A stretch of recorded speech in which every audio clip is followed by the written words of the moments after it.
Thank you for joining us tonight on another episode of Breaking Reality. Tonight we have with us our guest, Demian Gover. Welcome back, Demian.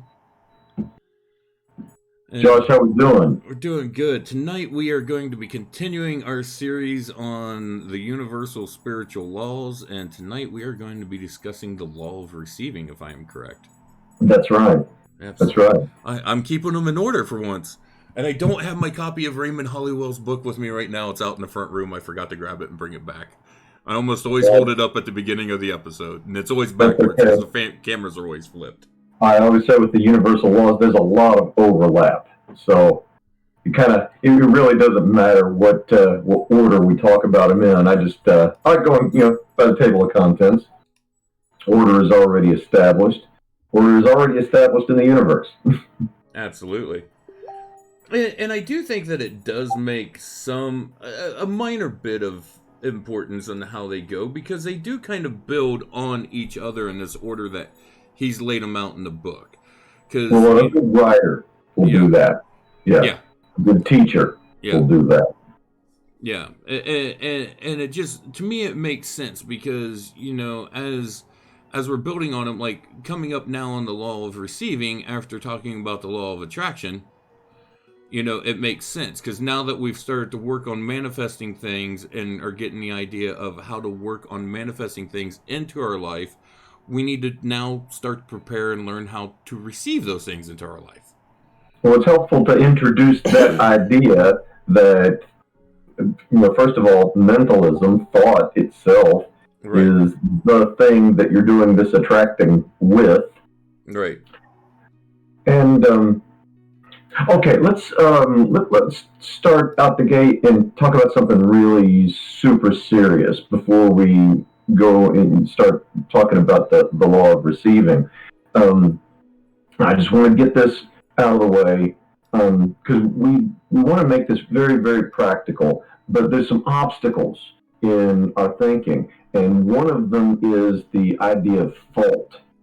Um, because I hear a lot of people, they hear this idea of metaphysics, and they think, well, if I'm responsible for everything, I'm not responsible for all those awful things that happened to me in my childhood, and those people starving all over the world. They didn't choose this, and haven't we talked about this before? No one is actively choosing all these horrible things that's happening to them.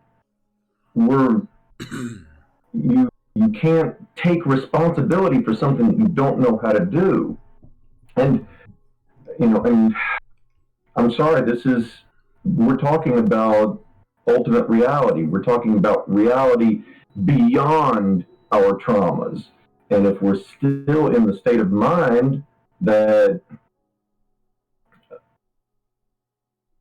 it's it's a very sensitive issue to talk about the idea of victimhood. Absolutely. Because if you feel like a victim, then you are, and we need to honor that, and we need to be very, very gentle with how we address. This isn't a matter of just throwing stuff in your face and saying, we'll take responsibility and get over it.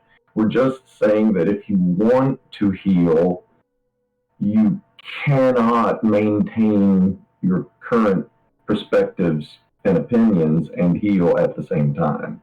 Right. It's one of those ideas of, if you're a victim, you know, first off, like you said, we've got to approach this with a very delicate sensitivity, because if you have been through something horrible and tragic, then yes, you know, that is something that has happened, and we're not trying to lessen that in any way, shape, or form by what we're about to say and discuss. Mm, But not at all. but you have to stop holding a victim mentality where you hold the identity of being a victim, and that is what you use as your identity.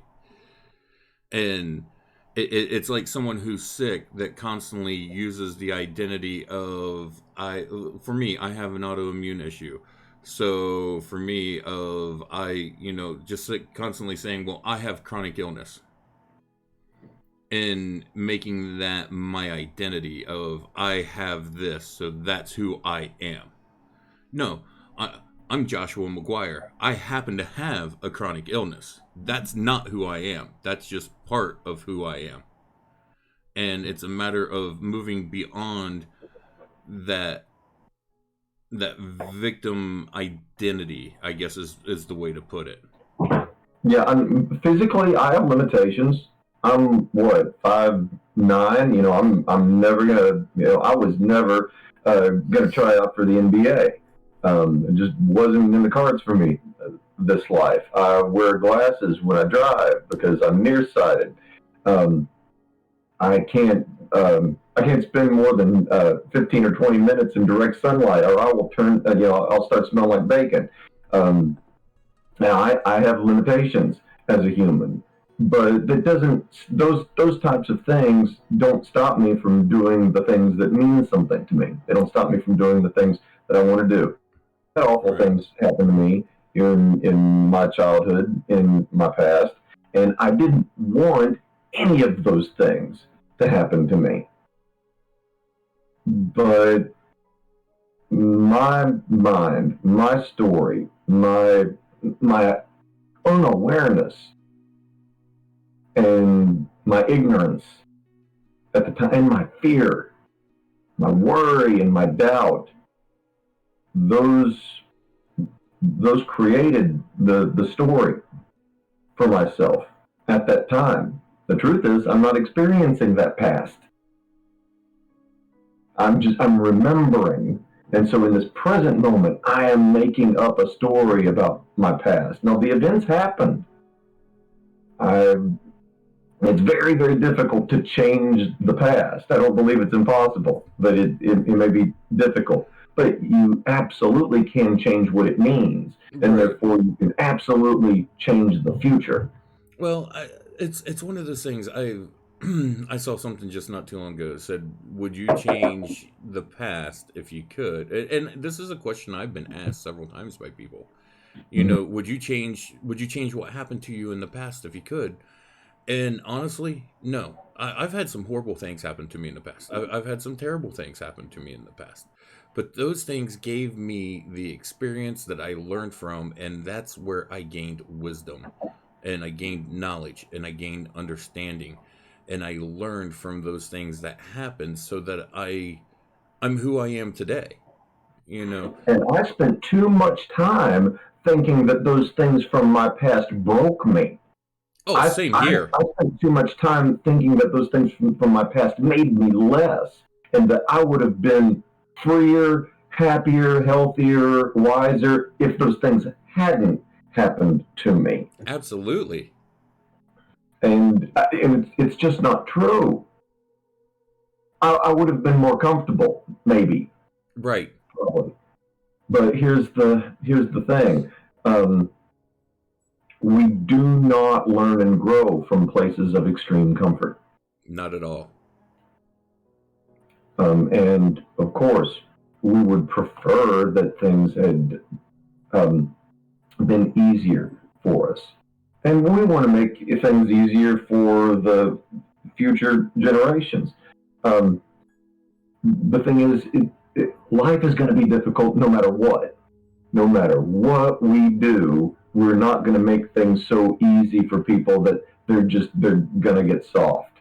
And because cycles will happen, Well, and you and don't. life is going to continue to throw difficult challenges no matter what.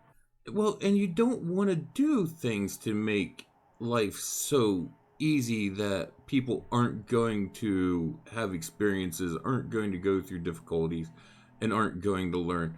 I mean, we all talk about telling people, learn from others' mistakes, look at what I've done and try not to repeat those mistakes that I've done. And that's all good and well, but there's also something to really be said about going out, having the experiences, learning these things, and going through things and learning from them. It's like riding a bike. You jump on the bike, and you don't learn balance until you've fallen a few times. Sometimes you get your teeth knocked out. Yeah. It happens. And we've seen too many movies where adventure it seems always fun, and it's not. Oh no. It's not always fun, and it's not always pleasant. But most of us, that as we get older, our lives start the bulk of our lives starts getting behind us. Right. Now, hold on. Hold on. On your comment about adventure, today is May the 4th, my friend. So may the 4th be with you. May the fourth be with you. But let's use a Star Wars reference in this. In the way that adventure really goes. When you start looking at the original Star Wars trilogy and the story of following Luke and his path that he went through, it wasn't all, it wasn't all these highs and this fun adventure and this daring swashbuckling and everything.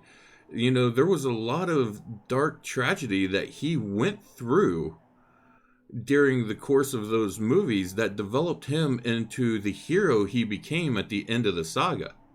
From one perspective, you could say that what really happened was that an old soldier who was on the losing side of a war radicalized a young child into becoming a terrorist.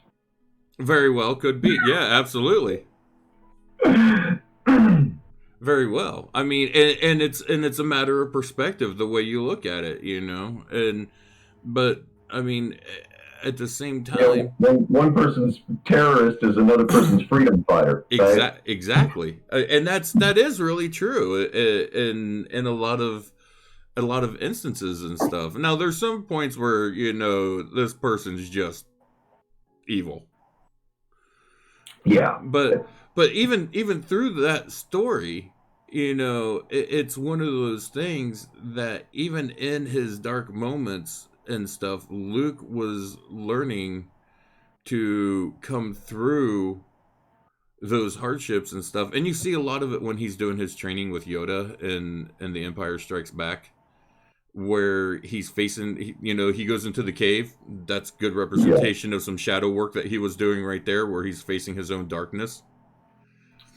For people who aren't familiar with that is a really weird scene. It's extremely weird. I remember being a kid thinking that was freaky as can be, but now that I'm to the point where I understand the concepts of shadow work, that's exactly what he was doing.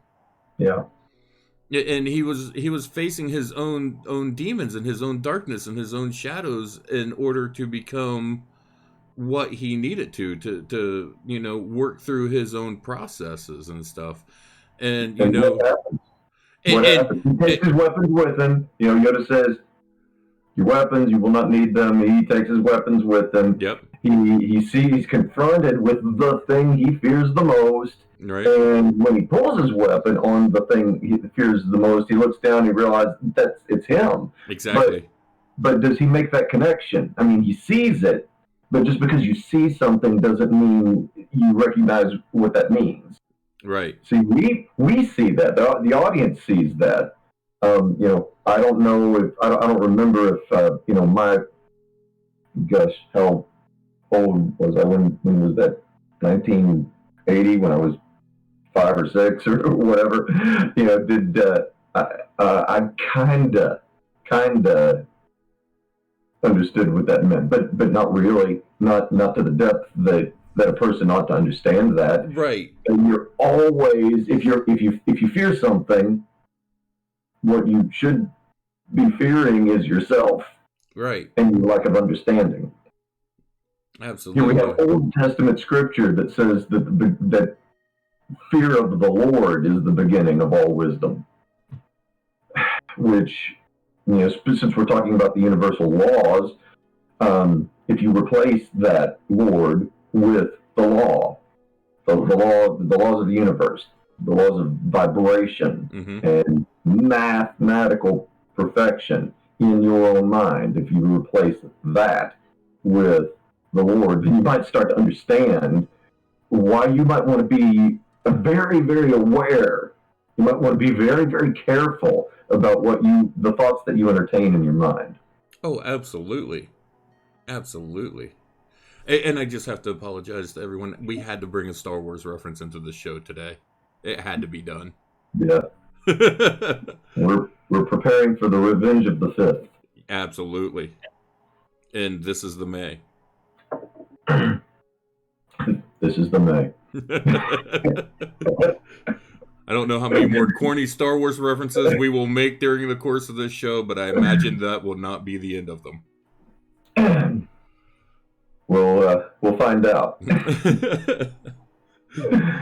But Yoda always saying, discipline your mind. Unlearn what you think you know. Absolutely. You're full of doubt. What is the problem? Is not that there's anything wrong with you. It's not that there's anything wrong with what you want. It's the way you're trying to go about getting it. Absolutely. Well, and the perfect example there was when they was still on Dagobah. He was there with Yoda, and Yoda told him, get your X-wing out of the swamp, and he said he wasn't strong enough. And here comes Yoda. Can't do it. It's impossible. Yep. Here comes Yoda, way smaller than him. Yoda's 900 years old at this point in time. And he walks up and just goes to town, pulls it right out, and proves to him size. What's he say? Size matters not. Yeah, don't judge me by my size. Yeah,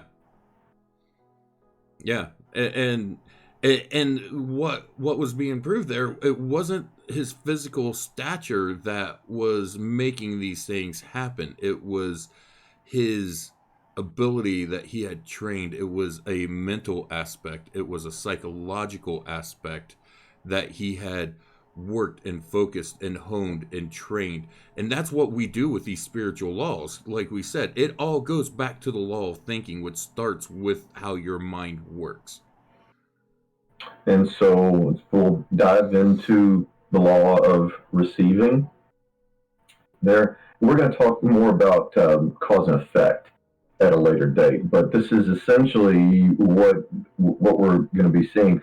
Let's talk about the difference between getting and giving.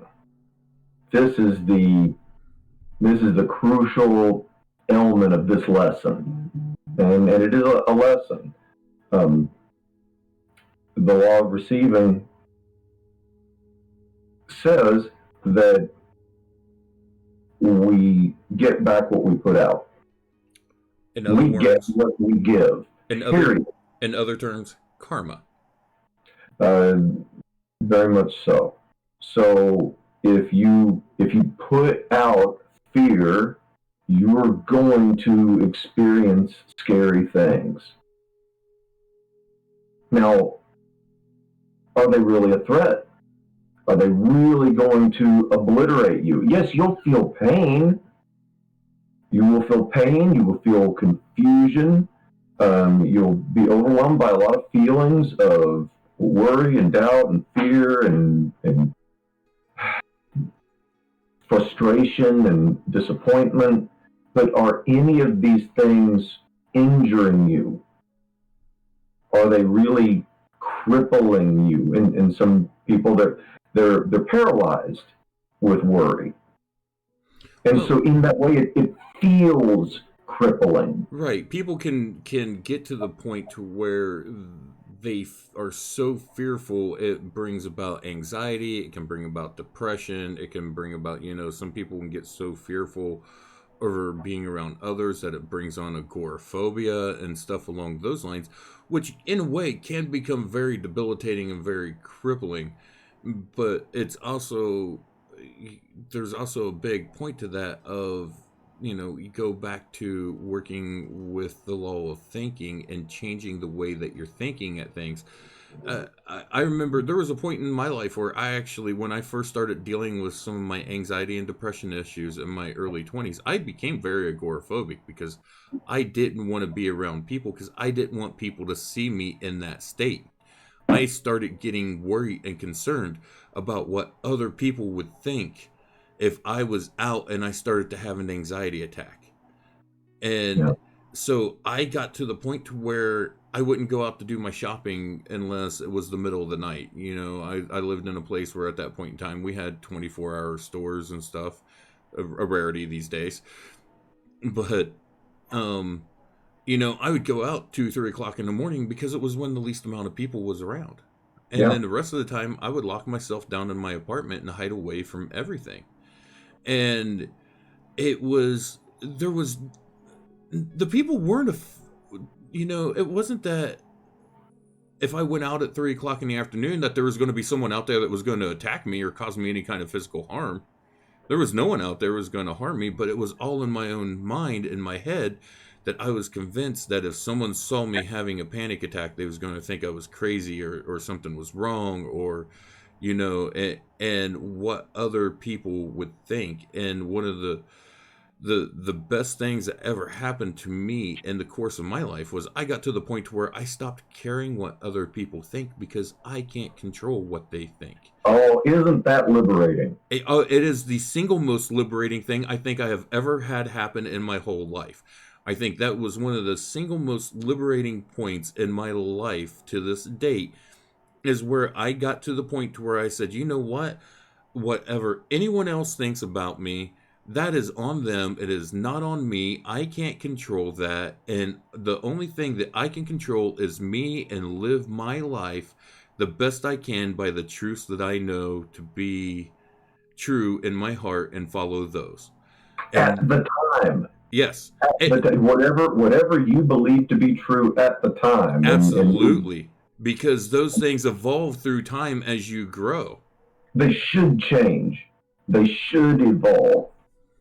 And they will. The thing is, we're just creatures of habit, so we may have an insight about something that we believe is more true, more close, is closer to the truth than what we've been working with before. But our old habits don't immediately embody that. So this is always playing a game of catching up to the new insights. Absolutely. And we've talked about being on the path of the mystic and following the path of the mystic, and that's truly a biggest part of that path. Is you are constantly learning, constantly gaining new truths and new understandings, and evolving into those. And that's, you hear people talk about ascension and evolving and attaining higher levels of consciousness.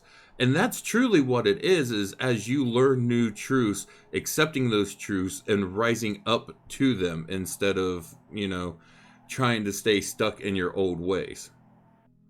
People think that they have to get it right, and they have to get it right the first time. There's I'm screwed if that's the case, because I don't know there's that I've ever got it right the first time. there's the short-term rules that we set for ourselves. And we have the right to do that. You have the right to create a rule for your life that you call Murphy's Law if you want to. Right. Um, but that's not a law. That's a rule. And so you created this rule that, if something bad can happen, it will. But that's a rule that you created for yourself. And when you set that rule, that's going to be your experience. But that's going to be short term. I The want to law I want to start a new law right now. I'm going to call it Joshua's Law. And if something bad happens, it's an opportunity to learn from it. yeah. Yeah. That's the new law. Forget Murphy. He can go to the wayside. That is a choice. And here's the thing. People will prove God, or demonstrate something miraculous, or demonstrate something divine. Here's the thing. The order that it works is that you change your belief and you see the justification of the belief. When you have a belief, you're going to see whatever justification that is. And if you believe that things are limited, if you believe that a lot of those have to do with the meaning that we put on things. Mm-hmm. And that meaning can change. Absolutely. It very well may change. You can accidentally cause the meaning of what's going on in your life or what has happened in your past. You can accidentally allow that meaning to change for the worse. Um, but if if you're the one experiencing this lifetime, if the meaning can change, why would you not change the meaning into something that is what you would prefer?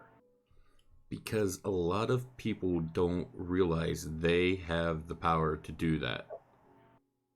They don't realize they have the power to change the way that their world is seen, the perspective of their world. Um, Thus one of the main reasons I called the show Breaking Reality and the tagline for the show is challenging your perception of the world around you, you want to because know? so many people get stuck into this tunnel vision of this is how the world is. It has to be this way. It can't be any different. You want to know what of the most crippling perspectives is indignation. Mm-hmm. Indignation is that idea of I'm seeing things as for what they really are, and you're not going to talk me out of it. Right. And I admit I went through a couple of decades of my life being very indignant that I was seeing things accurately. Nothing in my life was working, um, but I didn't believe that it could because things just were the way they were, and I couldn't change it. Um, and man, when you're stuck in that perspective of that you're the only one who sees things accurately, and you're indignant about it, um, it's hard to break out of that. And one of the difficult things is other people can talk truth to you, and when you're in that headspace, truth sounds so um, laughable. Truth sounds sinister when Yep. you're in that headspace. True freedom sounds like oppression when Yeah. you're in that headspace because you think Absolutely. you're seeing things accurately, even though nothing's working. I mean, shouldn't that be the rule that we go by when things are working out for you, when you are making things happen? That's when you know that you're facing the right direction. Right. And if things aren't working out for you, we externalize everything. Yep. Why aren't things working out for me? It's why am I suffering? Why am I in pain? Well, it's always someone else's fault. These Right. awful people did these awful things to me, and now I'm broken. Exactly. And we understand what it's like to feel that way. We don't want to be dismissive and just say, get over yourself, And get over it. and Um, I do want to stop right there for a second and say, going back to what we was talking about at the top of the show, there are times where legitimately there are bad people that do bad things to you, and unfortunately, that will always be true. and bad stuff happened, but you don't have to stay stuck in that situation. You can change and get out of that situation. And that is one of the critical things that if you are in a bad situation, by all means you need to change it. And if you don't know how, reach out to someone. I mean, if you need to, reach out to myself, or I imagine Demian is probably more than willing to speak with you as well. And we may It's not. kind of Yeah, yeah. It really is the path that I mean, it's Demian's job, and it's the path that I'm on and stuff as well. And it's one of those things that we may not have the immediate answer to solve it, but we will do what we can to help you get through it and to get there. And we may not have the resources, but we can try to help point you towards the resources you need to be able to help you take care of those things. Because one of the things that people really feel like they feel like they require outside assistance, and here's the thing: when if you can deny the outside assistance, you can be a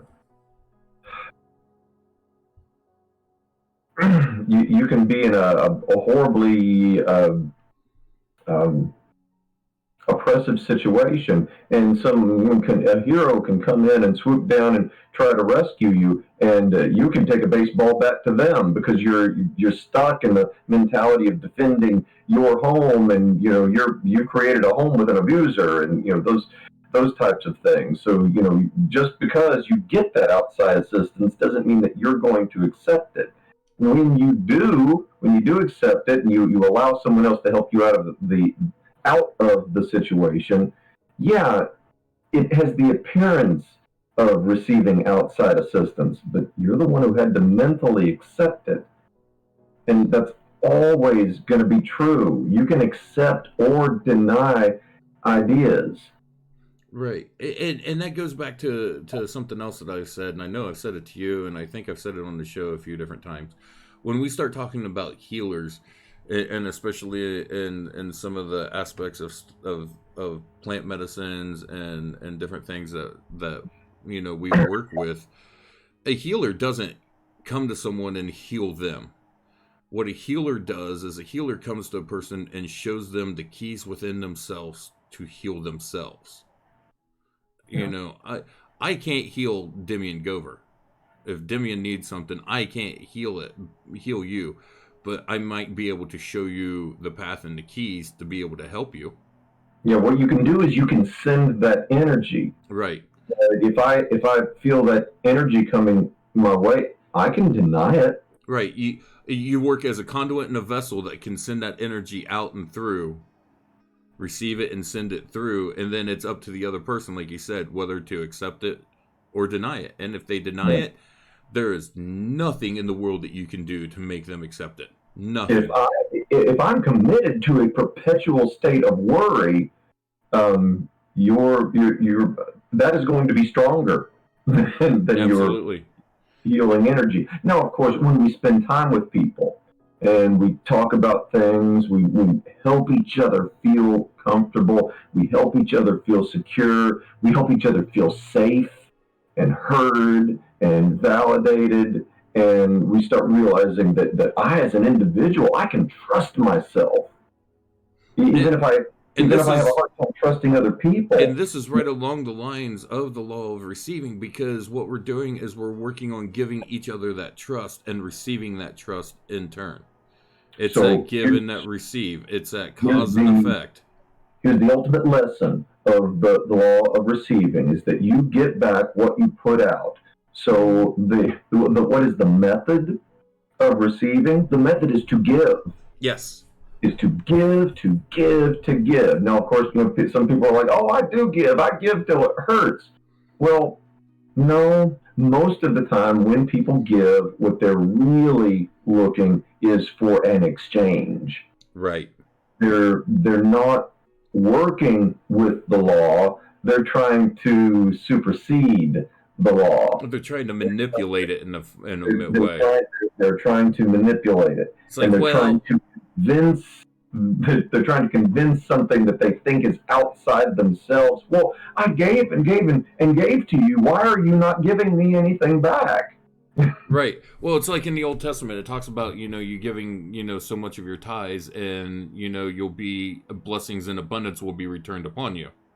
Yeah, and in the New Testament, Jesus blessed the old woman who gave everything she had to the poor, and the rich guy who's given bags of gold.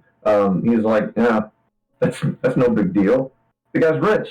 Right. He can afford to give. Let's see the rich guy give everything that he has. Well, the thing is, oh, okay, and here's the mistake that people think. Um, poverty is not holy in and of itself. So the rich guy that and there's a couple of rich guys that Jesus basically says they should have given everything they had away.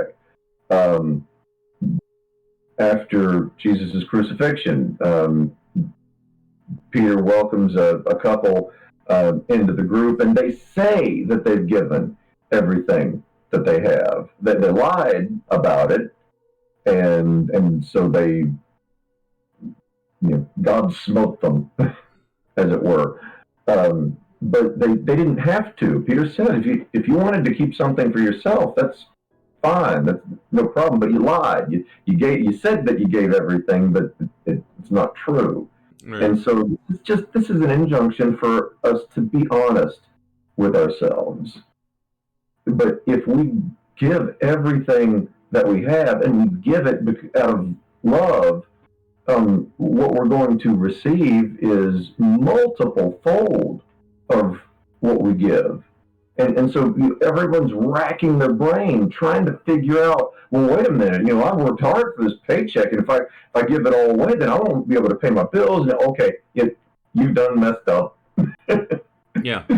But as soon as you start worrying and doubting about what you have really given is fear. Yes. What you have really given is the active participation of worry. And so you're going to receive more of that because that's what you're given. And I guarantee you, if what you get... Money is not a physical thing. Money is an energy that we use to trade with. We use to buy and sell things with. But we have to be honest with ourselves. We put a lot of emotional energy into things like currency.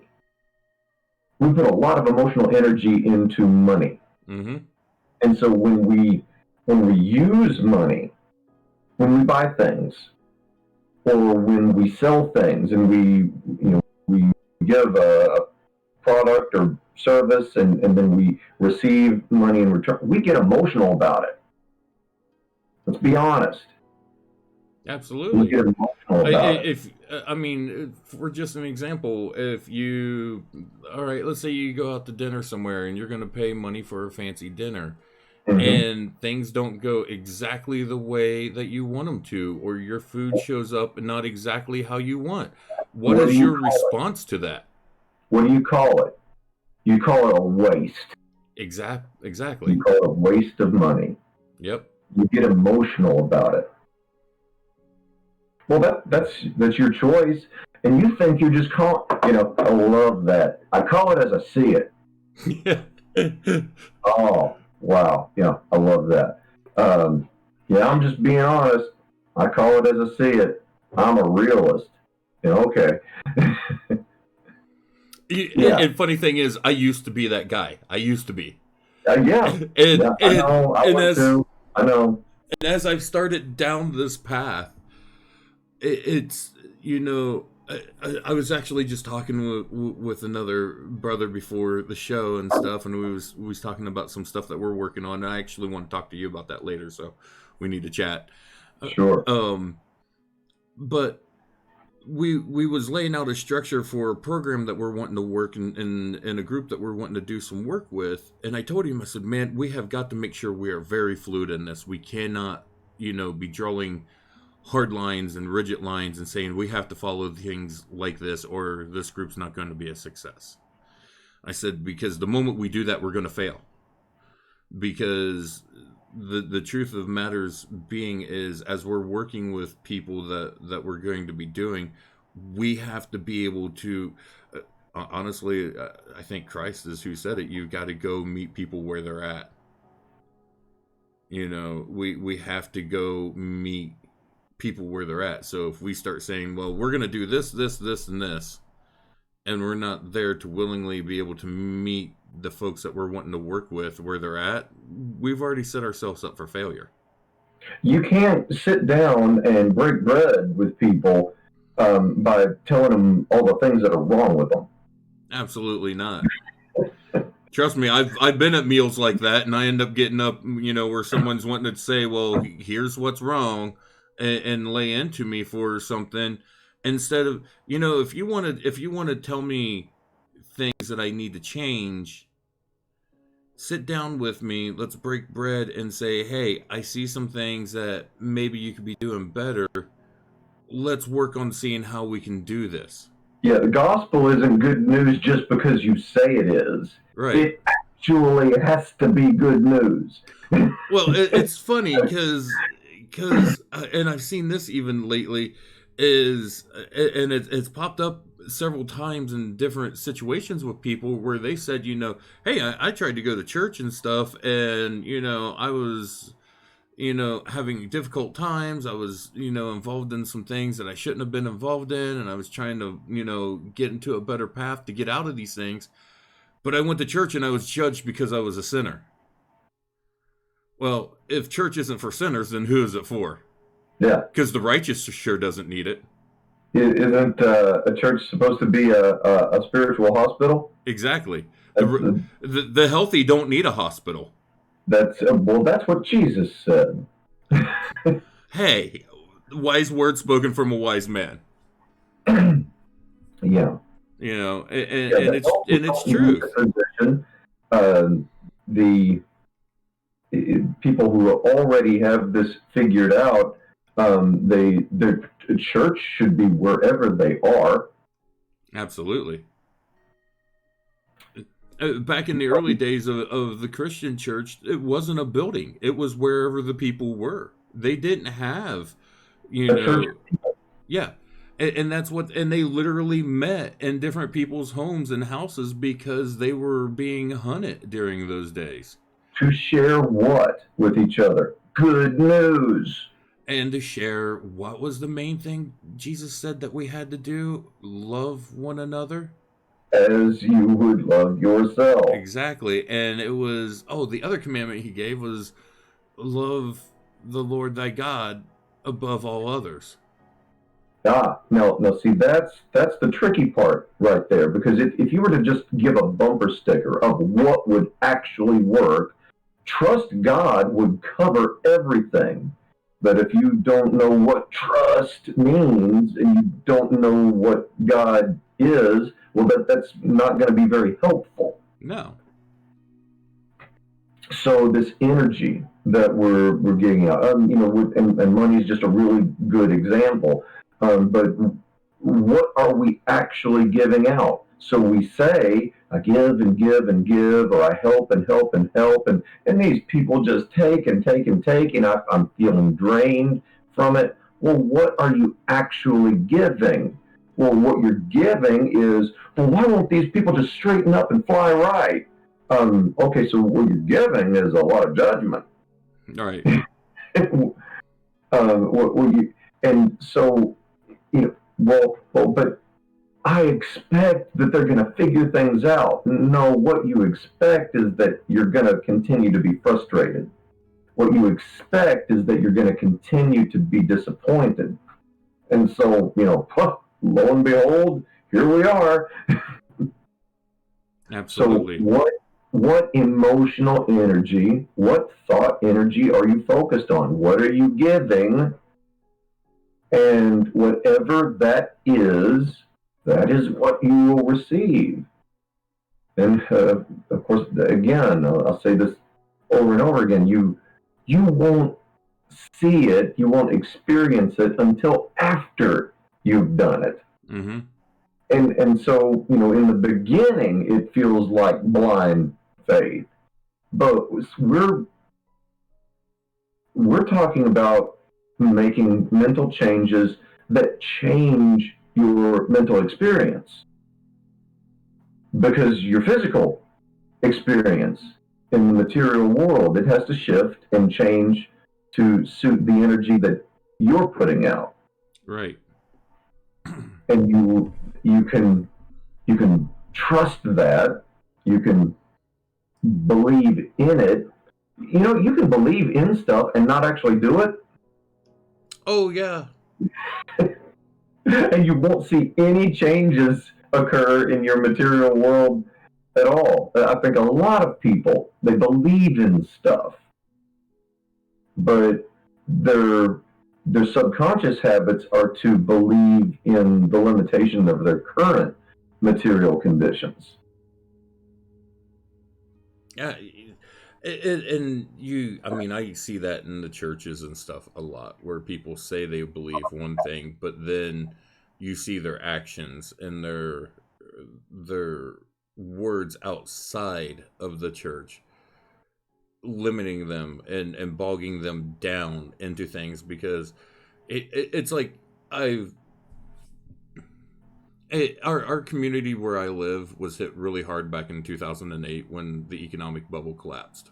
Mm-hmm. And there was a ministry here in town that had been established for a while, well, in the community, not the exact town I live in, but it had been established for a while. That was a um it was a soup kitchen, and it was also like it was combined in with a little place that was a little coffee bar that you came in and just donated what you could. If you wanted a cup of coffee or a cappuccino or espresso, something like that, you wasn't you wasn't required to pay $7 for a cappuccino. If you had 50 cents and you wanted one 50 cents, you got yourself a cappuccino. If that's all you could give, then so be it. If you didn't have anything to give, they were going to give it to you for free. And they also done music and stuff there, and they would take the funds from that to help fund the soup kitchen and stuff. And it came to a point that when this community was hit hard, a lot of people started going, man, how are we going to survive? How are we going to get through? One of the biggest employers in the community that employed you know thousands and thousands of people in this community pulled out, and within the first month 10,000 jobs was gone in this community. And so it had a really hard impact on the whole community, and people were wondering where they were going to get their next meal. And these guys had the faith, and they had no doubt that we are going to be able to provide and take care of this community, and we are going to feed you. You're not going to go hungry. We will do what we need to take care of you. And at that point in time, they had grown to having a clothing cupboard where they was handing out clothing and stuff to people that needed it. They was giving out bags of groceries twice a week, and they were feeding hundreds of people 5 to 6 days a week. And they consistently done that. And as these guys moved forward in faith that they were going to be able to continue to provide for these people, not knowing how in the world they were going to do it, but they was just moving through, and they was putting their faith in action by just doing it, just getting out there. They had this belief and they were doing it. And all of a sudden, one of the big things was Rachel Ray heard about what they were doing, and she came in and totally redone the kitchen, donated a bunch of groceries, a bunch of money into it. They ended up getting picked up and was ran on 60 Minutes, and funds started flowing in because these folks believed without a shadow of a doubt that what they was doing was going to continue to take care of and provide for this community, even while people in the community itself was totally completely in doubt. There was people saying that this town is going to be a ghost town, that it's going to be dead, that it's going to die. Well, we went through a slump, but now the community's coming back in a very, very strong way. About 12, 13 years later, we're really starting to come back to being where it was at that point in time, and growing stronger and stronger and stronger. And honestly, the backbone of what kept it all together was that ministry and its faith. And that is a really, really good example of he who has much, more will be given. To he who has little, even that will be taken away. This is a cause and effect energy. So when people see, oh, you're giving out of goodness, you're giving out of love, you're giving out of kindness. Well, I'm going to give you more things to give. Mm-hmm. And this is like planting seeds. When you plant an apple seed, when it grows, it's going to provide fruit which is going to drop more seeds. This is an ongoing thing, and the more seeds that you plant, the more fruit you will produce. But if you and here's the thing about this is why this is called the law of receiving and not the law of giving. See, the practice is the giving, Right. but receiving is the law. If you say, "Oh no, I don't need the fruit. I need enough to get by. I'm going to plant seeds, and the ground can keep the seed." What?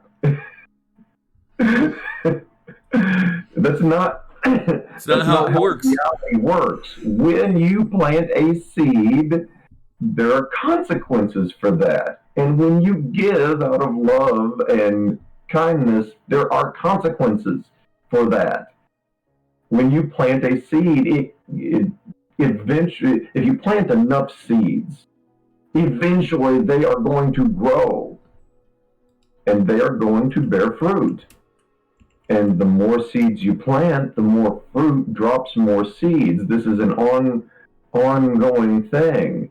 And this is, Old Testament Abraham, God says your descendants will be more numerous than the stars. Well, it makes it sound like he's going to have a lot of kids, and their kids are going to have a lot of kids, and of course that's what happens, biologically with humans. Right. But really, what this means is ideas. Always in scriptures, people represent ideas. And so your ideas, what you can explore, the adventures that you can pursue, the games that you can play, the fun and the joy there is to be had will be more numerous than the stars. The challenges and the obstacles that you'll face, they will be numerous as well. But like you said, what was the word you used, Josh? Opportunity? Yeah. Yeah.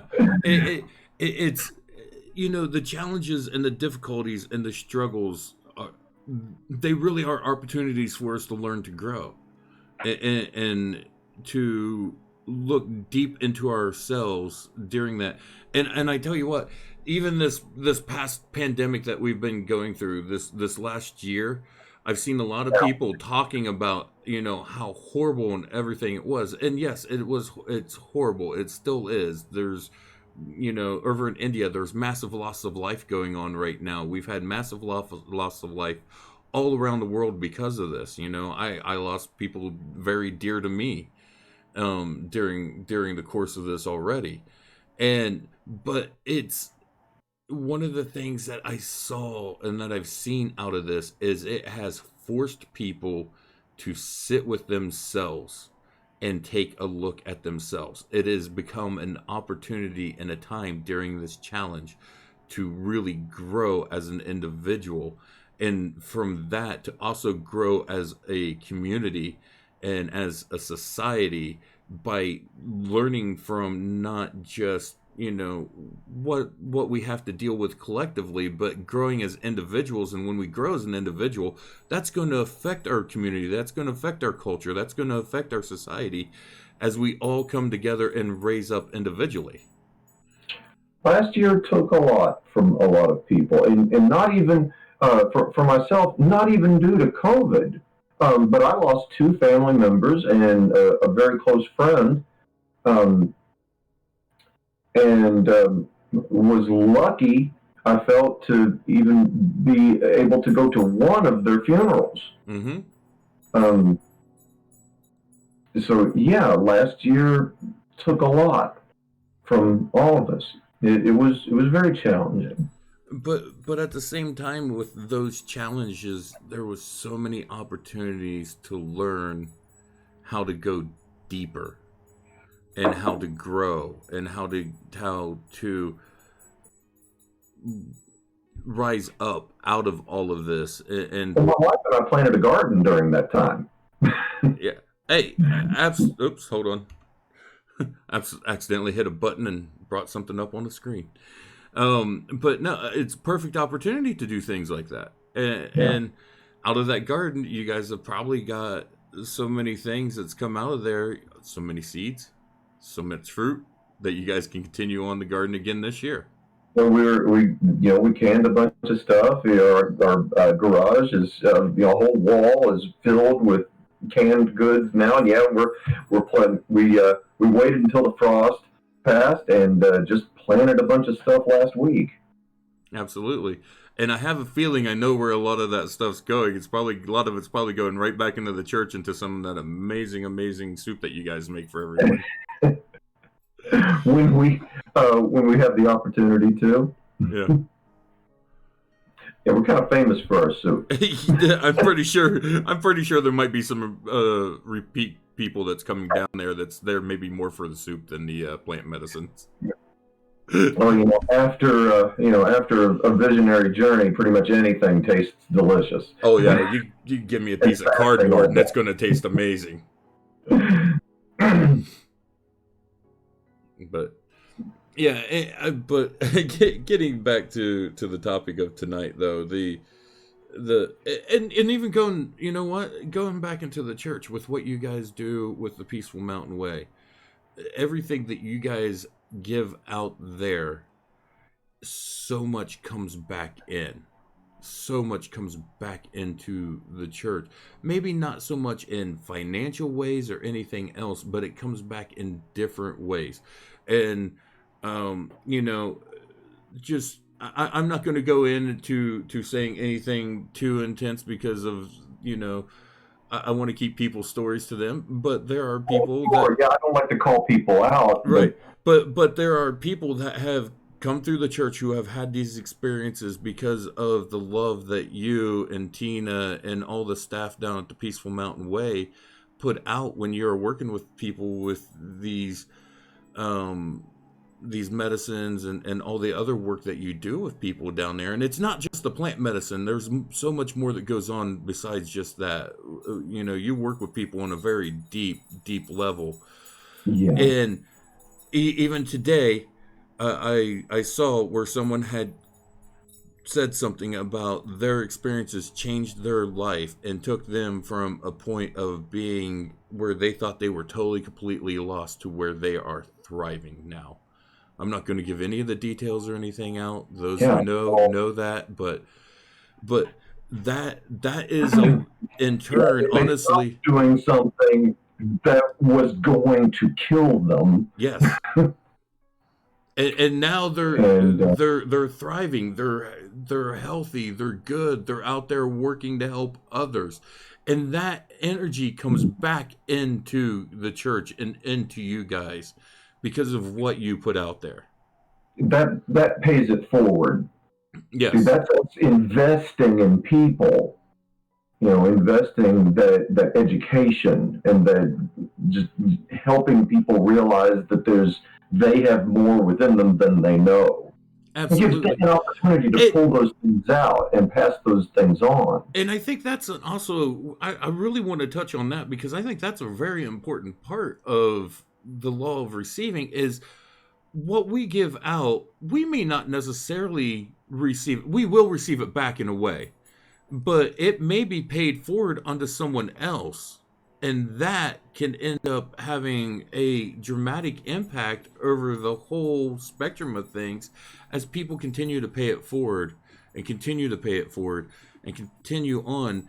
That starts a chain reaction of we help build and grow each other at that point in time, which helps everyone in the collective together. And if you stop thinking of those other people as other people, if you stop thinking of them as separate from yourself, because if you do, you'll hear that, you'll hear God tell Abraham that your descendants will be more numerous than the stars, and you'll be thinking, so what? Those are just, my kids, I have kids, my kids have kids, and after a while I'll be dead and gone, and they're still having kids, and I'll never know them. And so what does any of that matter? Well, a wise man once said, whatever you do unto the least of these, you do unto me. Yeah, and why? Because you're not separate from them. You are not separate from other people. You're having a temporary experience of feeling like you don't have access to their experience, but that's not ultimate reality. That's just a temporary experience. The thing is, you are picking up, you are receiving energy of everyone that's going on around you. So if you want to feel good about yourself, help other people feel good about themselves. It's really hard to not feel good when you're in a room full of people who feel good. Yeah, and what do people who feel good about themselves do? They support and encourage other people to feel good about themselves. If Exactly. they're not, if people are bullies, or if we go so far as to say, that people are evil, why? Why? Because no matter what they look like they're saying, the truth is they don't understand themselves. They don't know anything about how they work. They really don't know what they're doing because they don't feel safe. And so they're just lashing out all over the place. Yeah. And they will. People who do not feel secure and safe within themselves will lash out because they believe they have to protect themselves. Right. And if that means tearing other people down to make them look stronger or more powerful so other people don't come at them, that's what they'll do. Yeah, and these. So when we talk about these laws, I'm going to assume. I said this. I didn't say at the beginning of this show. I said at the beginning of some of the other shows. I assume you wanted your life to be better. Right. I mean, I'm making a big assumption, right? I'm assuming that some of your pain and confusion, and some of your frustration and disappointment that you're experiencing right now isn't working for you, and you would like that to be different. Right. I'm making that assumption, and so when we talk about about putting these laws into practice, into mental practice, we talk about the good things in life. We talk about having more love in our life, being more expressive emotionally, and having more money, and being able to do more things in life and living more abundantly. But that's not what the laws. That's not what happens when you turn on these laws or activate these laws. The law is the law. Right. It's working all the time, They're and there. it's causing you to have a temporary experience of good things and bad things. Mm-hmm. So it's not that the law provides nothing but good things. That's not what's going on. The The law law the provides law is not everything. considered with what we consider good or bad. It just is. The It's law doesn't give a crap. exactly. The law does not care Right. whether you're comfortable or not. And But here's the thing: it doesn't have the ability to. no. The law doesn't have the ability to see that you're hurting and just magically swoop in and make everything better. You have the ability to do that if you work with the law. You don't even have to know the names of these laws. You don't have to be religious. You don't have to be a spiritual person. You just have to do things in that way and in that order. But you don't have to know what the names are or you read could these certain scriptures. you could be a total complete atheiist, and these laws are going to work for you just as Absolutely, much as the most devout spiritual absolutely. man or woman on the face of the You earth. do not have to say that you believe in such and such a God. That's empty lip service. And in your scriptures, Jesus tells you as much. Yeshua tells you that you can pray in my name, and it doesn't mean a thing. Right. It's the But it's the the truth, energies and the intentions that are put behind what you but are saying is what really matters, and that's where the laws come into effect. the truth is, when he says, when you do these things in my name, what it actually means is do them the way I do them, Right.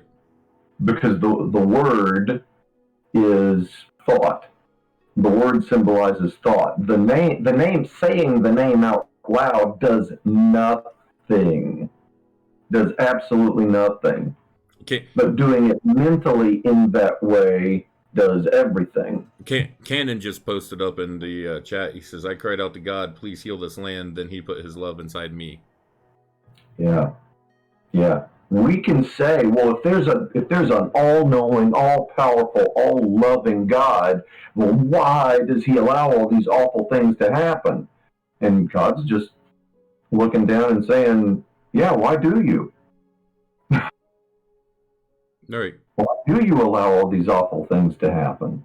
See, and God has no agenda. That is the mistake. And people have asked me, why is the system set up like this? And only a psychopath would set up this system to give us all this pain and horrors of the world, just so we can figure out that's not what we really are. Only a psychopath would do that. Oh, no one set this up. This is an impersonal law. Mm-hmm. It doesn't have any agenda. It's not here to oppress you. It's not here to trick you or to force lessons upon you. And it's certainly not here looking down, disapproving of you for not getting the lessons faster. That is not what's going on. No, and towards the top of the hour and stuff, when we was talking about this, when we started talking about the law of receiving, I used the word karma. And, you hear people talk about, oh, he's got bad karma, he's got good karma. Well, karma is necessarily not neither good nor bad. Karma simply is. It simply is whatever you put out is what you will receive. You put out love, you put out joy, you put out happiness, you put out peace. If that is what you are projecting, that is what you're going to receive back. You put out fear, you put out hate, you put out anger, you put out rage. That's what you're going to receive back. When you're looking into a mirror and you're the one frowning, the expression on your face is the frown. But all you don't see your expression on your face. You just feel it. Mm-hmm. Now, when you look into a mirror, you don't feel what the mirror feels. You just see it. So there appears to be a disconnect. But the mirror is there to reflect. The mirror is there to give you, and this is what the material world is. If you want to ask yourself, okay, what is the purpose of this material here? Why am I here? What is this life here? The material world is there as a mirror to reflect you back to you. So here you are the one, you're feeling it in your mind, but you can't see it. So you need this mirror to reflect you back to you. Now your problem is, if there is a problem, is that you think there's something wrong with what's going on out here. And so you're thinking that this material world needs to change so that I can feel better. You have to change. You cannot expect the mirror to reflect back to you anything that you're not willing to show the mirror first. Now, you can deny that it's a mirror, okay? You can say, no, this isn't a mirror. This stuff was already here before I got here, and then I got here, and I'm separate from it, and I have to figure out how I fit in with it, and I have to figure out what all this stuff means to me. And what I'm suggesting is all of this meaning that you're projecting onto this, it's never going to get you anywhere. You're projecting meaning onto it that just is not true. You think you can be real as indignant about it as you want, but you think you know what all this stuff means, or you throw your hands up in the air and it's all meaningless. I'm a nihilist. None of it means anything. Well, you can say that too, and nothing that you believe in a separate ego identity is true. It's not real. It's not reality. It's a temporary illusion, and over time, when you see your identity change and break down, which is usually why we say that um, the youngest people, they're the closest to God because they haven't been jaded yet, but they're not aware yet. Now, after we've been alive a little while, we start letting our experience guide us, and our experience is telling us all kinds of things that is not true. But so it's only through time, through much experience. That's why when we ask ourselves who are the wisest among us, well, they're the old people. Not all old people are wise, Isn't that the truth? but almost all wise people are old. And that's not always true either. No. Sometimes we'll see young people who are very wise, but it's kind of the I, exception that proves the rule. I actually have a young niece that's in her 20s that has shown an extreme amount of wisdom for her age, and I'm very, very blessed and honored by that. It's not that it doesn't exist. It's relatively uncommon. Yeah. Relatively. But when you see people who really have things figured out, who really understand what they are and what they're capable of, it's generally because they've got some years on them. Oh yeah, I feel now that I am at 43 years, almost 44 years old, I'm finally coming into who and what I am truly meant to be because let's be honest, I was too stupid and ignorant to realize it 20 years ago when I really could have. I had things along my path that said, "Hey, this is your calling. This is your path. This is where you're supposed to go."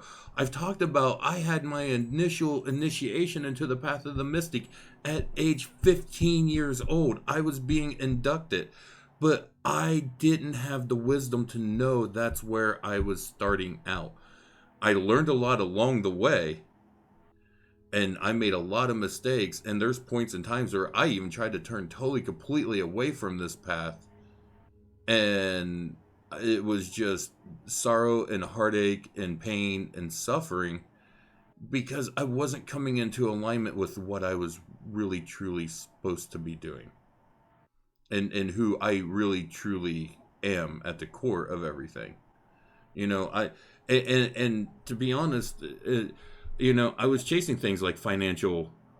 I was chasing money and material things and stuff along that lines, and I thought that's what success meant. I thought that's what it meant to be someone, to have a big bank account and to have a fancy car and to have a big house and all this stuff. And in reality, at the end of the day, none of that means anything.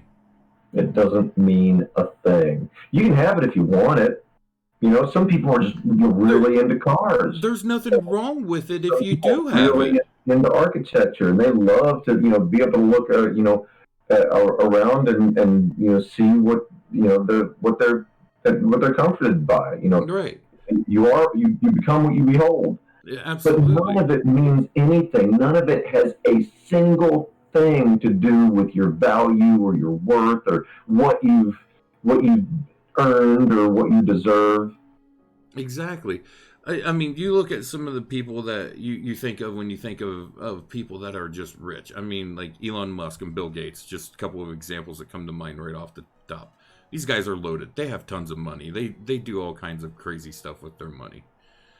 But those people, those two guys, are no better than anyone else, and their value and their worth is no more or no less than anyone else on this planet. They might have more material items and material means than a lot of people, but that doesn't make them any better than the homeless guy that you're walking down next to, walking down the street. He has every bit of much of value and worth as a person and a human being, and as a that's a soul. That is a soul that is right there, and that has no less value than anyone else. And just because it's someone that's in a position that honestly a lot of society would look down on, it doesn't mean that they're any less valuable. Yeah, you can do wonderful things with money. People with resources and with influence and power. You can also do horrifying things and ruin people's lives with resources and money and power. Um, Having it doesn't mean anything um, about your motivations or what you've earned or what you deserve. You've earned currency I mean, that if we want to look at it, has no spiritual value. let's use a historical example on all that. Let's use the example of Adolf Hitler. When Adolf Hitler came to power in Germany, a lot of what he started that ended up leading him down the path that he went down was because of a desire for money and wealth and power, because Germany was pretty well broke and desolate after World War I. Yeah, the debt that Germany owed And after the war, it, it, it uh, and it so the initial way that Hitler rose to power was because he put a plan into effect to gain power and wealth. and it made him appear in the beginning. It made him appear selfless. If Hitler had died in 1933, he would have been thought of as one of the greatest statesmen in German history.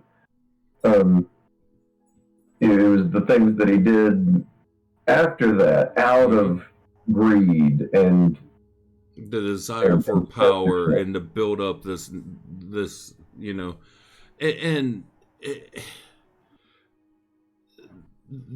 that whole thing, I mean, it just shows how, greed and power and money and wealth, it doesn't necessarily mean you're a good person. And but at the exact opposite of it, we've seen people that have power, that have wealth, that do great things for people, that work with people. And it doesn't have to be, multi-billionaires and stuff along those lines that are doing great things. The guy who has an extra $100 in his pocket and he uses it to help pay for, whatever, to help someone else out along the lines. That's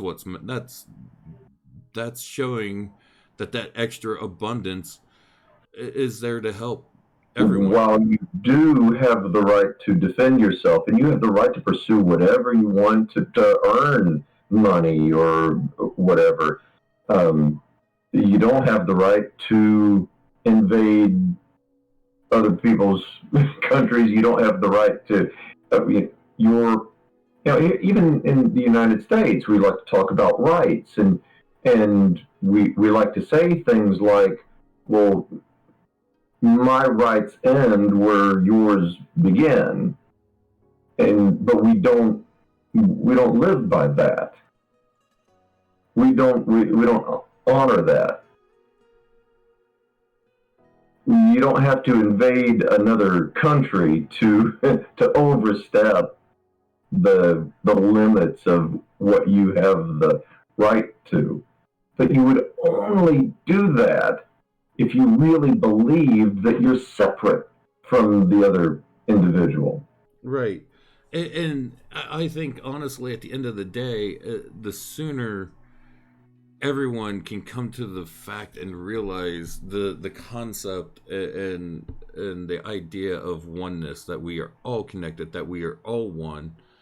And you see it talked about a culture or a community, and that pulls people together.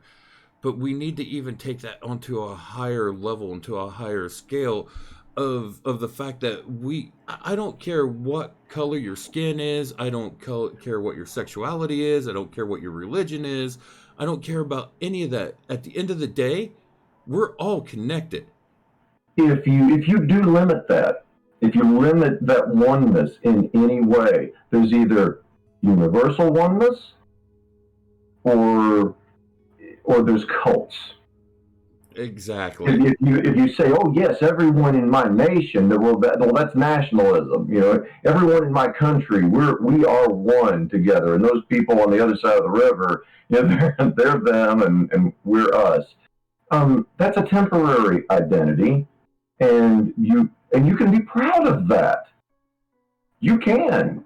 You can be proud of that, but as soon as you demonize the people on the other side of the river, Right. well, then you've lost anything to be proud of. As soon as you try to make yourself better because of the fact that you're from one area versus another, the Well, at moment that least you're we're not from that side of the right, river. the moment that you try to take whatever it is that you try to identify and make that better or an above something else is where the problems come in, where it's like, well, at least I'm not, or I'm not this, or I'm not that.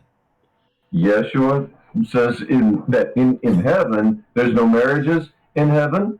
There's no free, no slave, no Greek, no Jew. There's those divisions those identities that we take on. They don't mean anything in heaven. They only kind of mean something while we're here on this earthly realm, having this material experience, and you can work with it, but don't fall into the trap of thinking the meaning that we put on that is in any way ultimate reality. Right.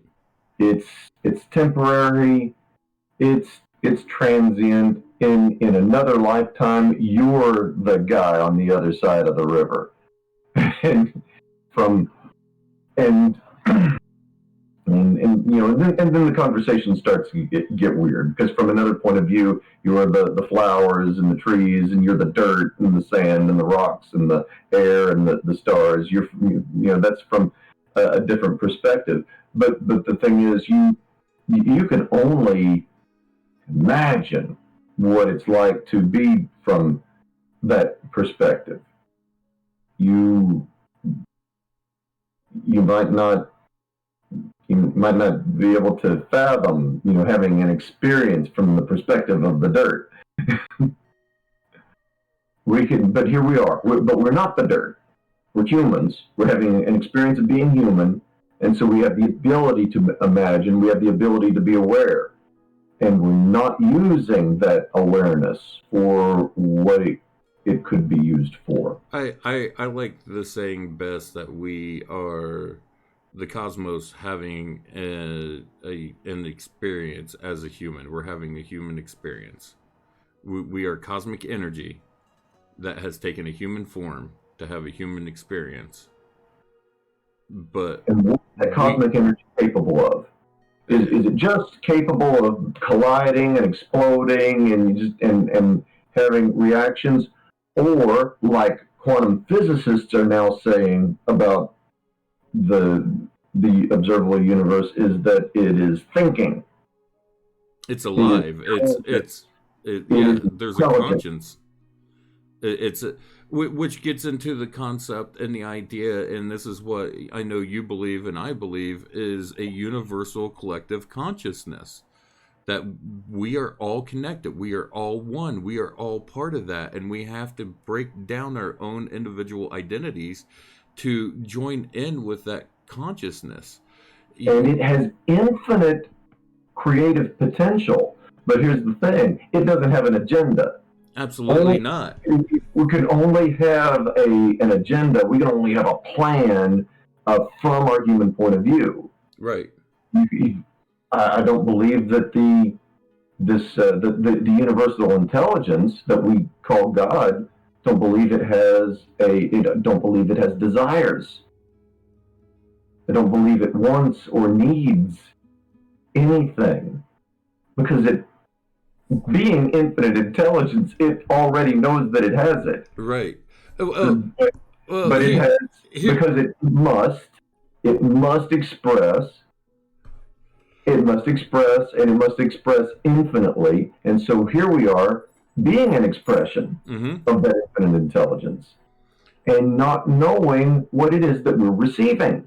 And something I just read recently, and I've heard this before, but I just actually read it last night. I was browsing through some things and I saw it pop up. It says, "I went to find God and I found myself. I went to find myself and I found only God." That's Rumi. Yes, amazing, amazing, amazing. If you have not read Rumi and the teachings of Rumi, please do. Yeah. And here's the Rumi was thing. a Sufi, wasn't he? No, and especially some of Rumi's poetry, people will read that and they'll, oh, that's so beautiful, and this is a real spiritual person. This is someone who's really delved deep inside their mind and heart, and they think it's beautiful. But when you say, okay, this is what a person who sits in the silence long enough to recognize reality, and they're like, oh, no, that's, you know, no, I'm not God. You're not God. No, God's up there in the heavens, and we're lowly worms down here. And I can't change my experience just by changing my thinking. That's it's nice poetry. They think it's beautiful, and they think mysticism is something that was real cool when they didn't have social media, Right. during the Middle Ages. It's funny because I just looked up Rumi real quick, and another one of his quotes goes along with exactly what we was talking about, as far as we are an expression of the universe, and that this material world is a mirror of ourselves. It says, "Let the water settle, and you will see the moon and the stars mirror in your own being." Mirror. And see, we hear that, we say, oh, that's beautiful poetry. Mirrors are great metaphors.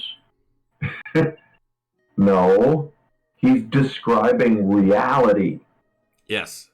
He's using the object of the mirror to symbolize reality. This is actually the mechanism that we mentally project and the material world reflects. And 100% of that we experience in mind.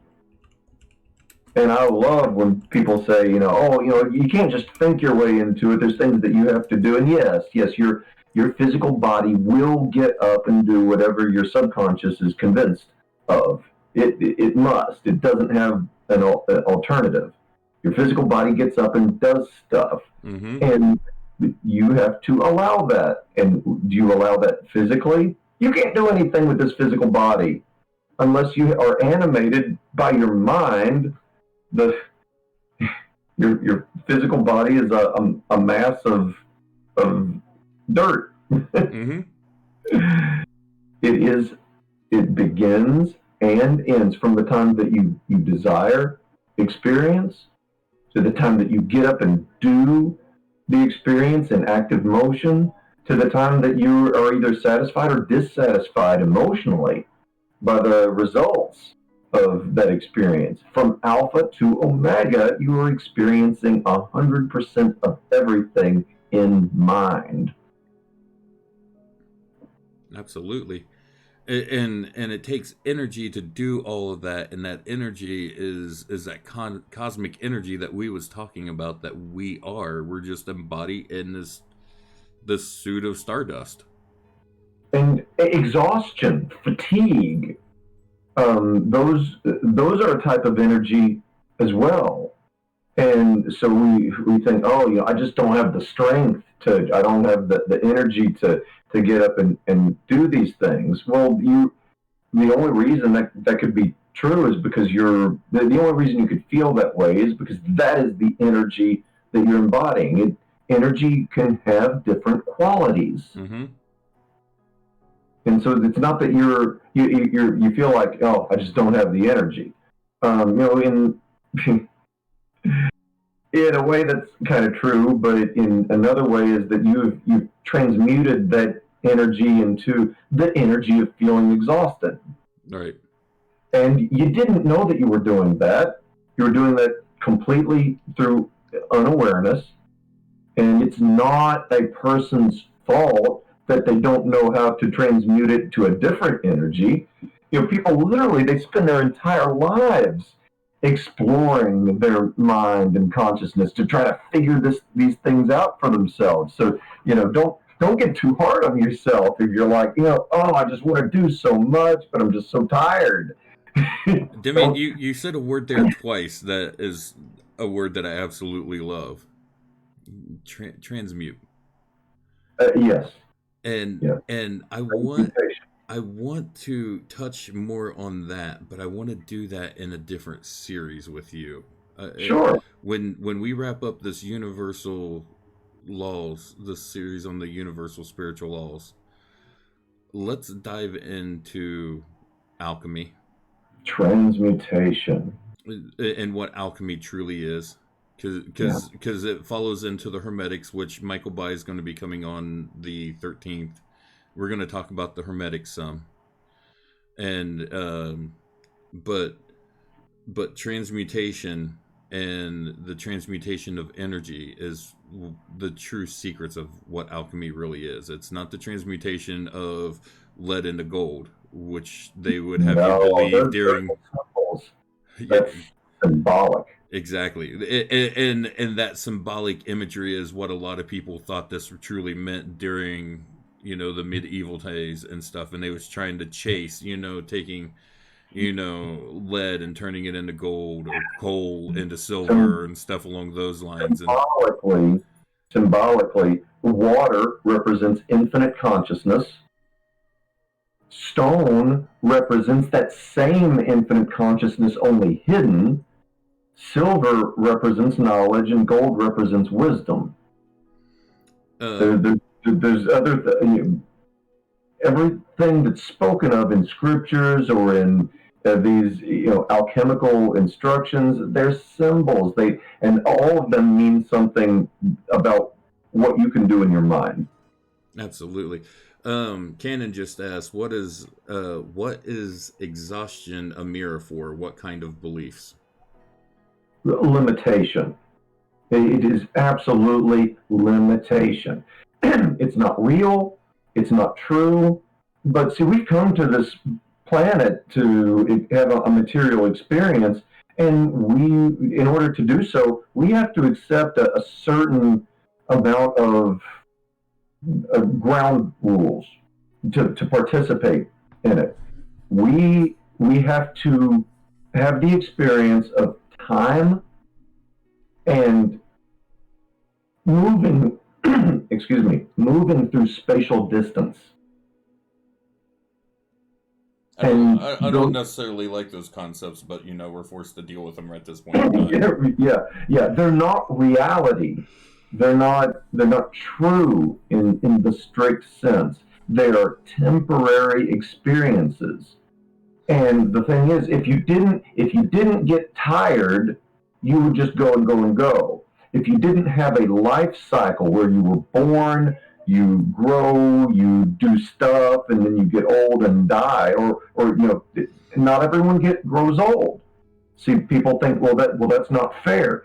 It doesn't matter if you live 100 years or 100 days. It doesn't matter. I got a question. We accepted those certain limitations as part of our experience. And part of the game is both playing with those limitations, like getting tired, and and lying down, needing food. Here's the thing: we're playing the game. This isn't real. We're playing a game. We put so much pressure on ourselves and so much meaning on this because we want this.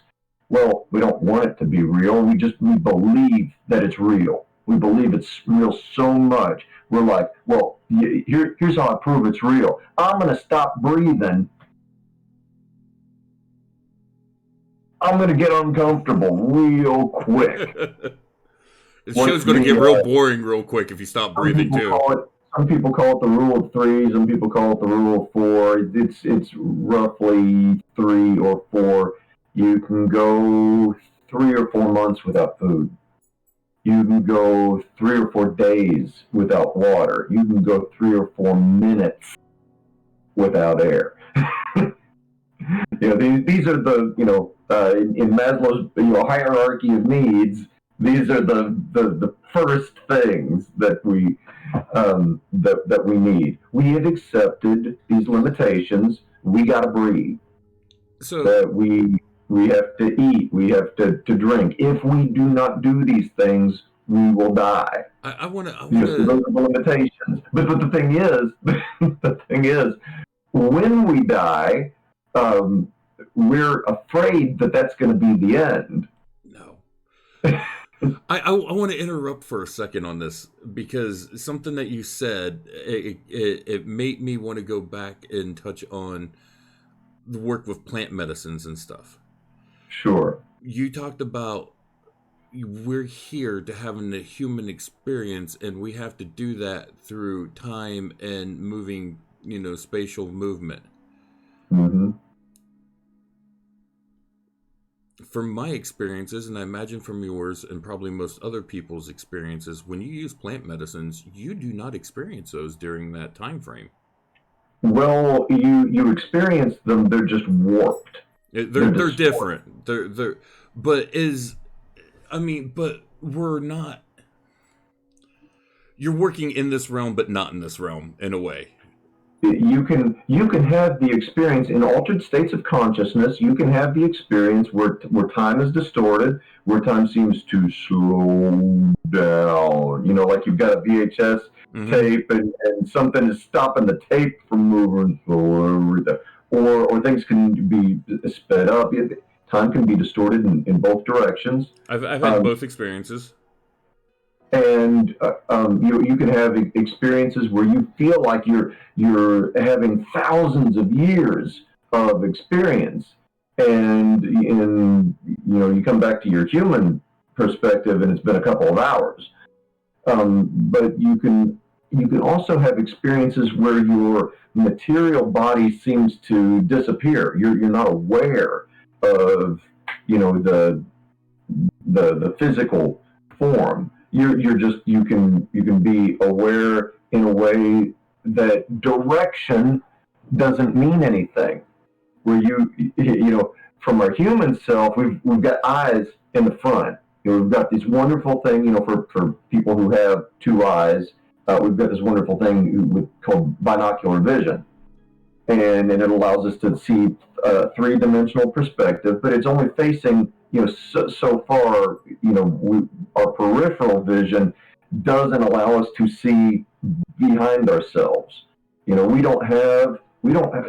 don't have eyes like deer on the side of their head, or some animals have eyes with independent movement.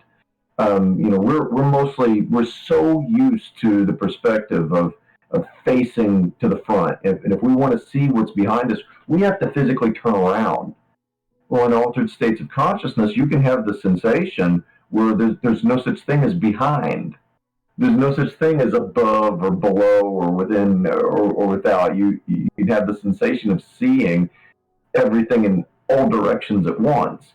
And that's really weird from a human point of view.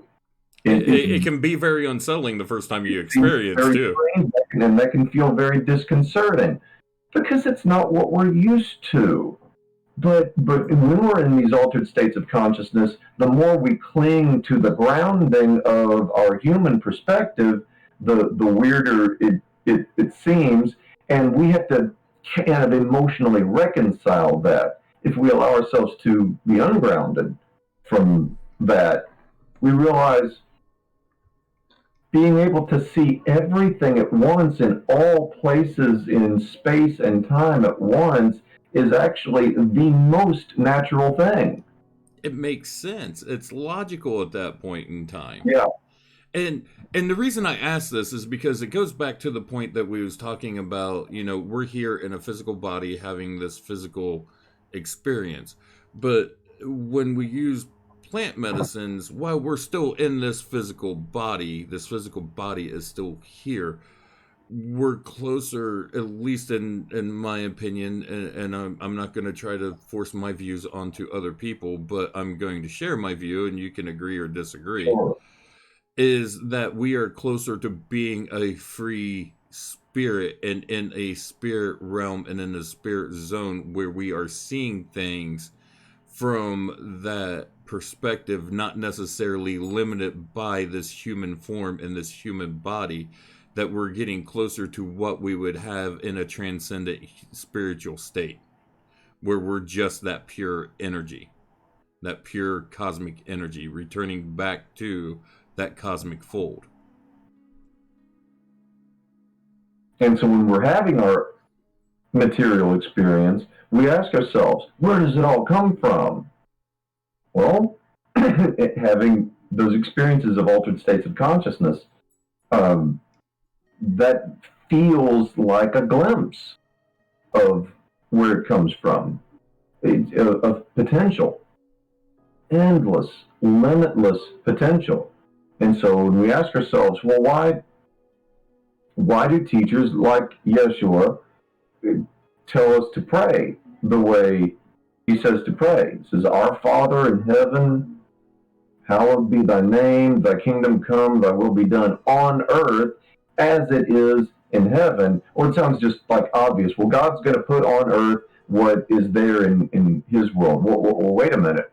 Is that really what's happening? Because it feels like this is all really human stuff going on here. I'm all of my emotions and everything that I'm invested in, all the meaning that I project on the stuff. This doesn't feel particularly divine, Right.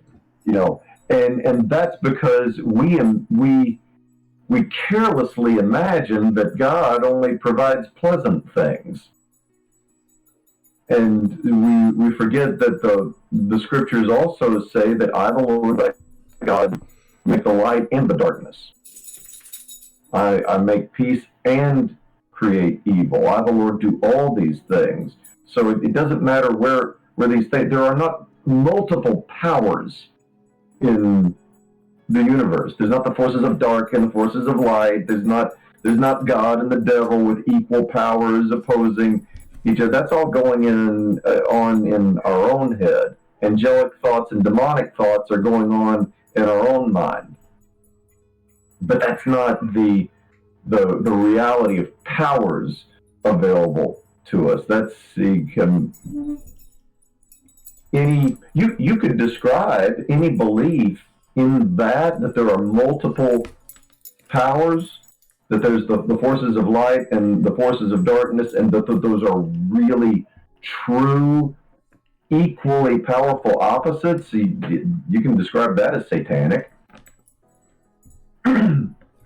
Because whether and it doesn't matter where you side.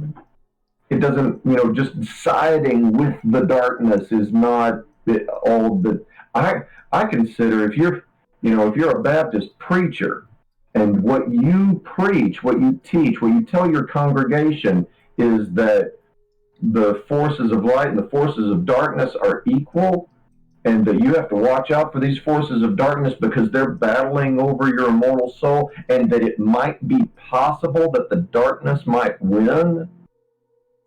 To me, that's satanic. You can call yourself a Christian all you want, but if that's your belief, that sounds satanic to me.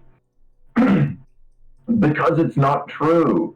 Well, what do they say is the nature of the devil is to tell lies? Right. If you're speaking things that aren't true, well, that's from the devil in that parlance. But the thing is, it's a function of believing that you're separate.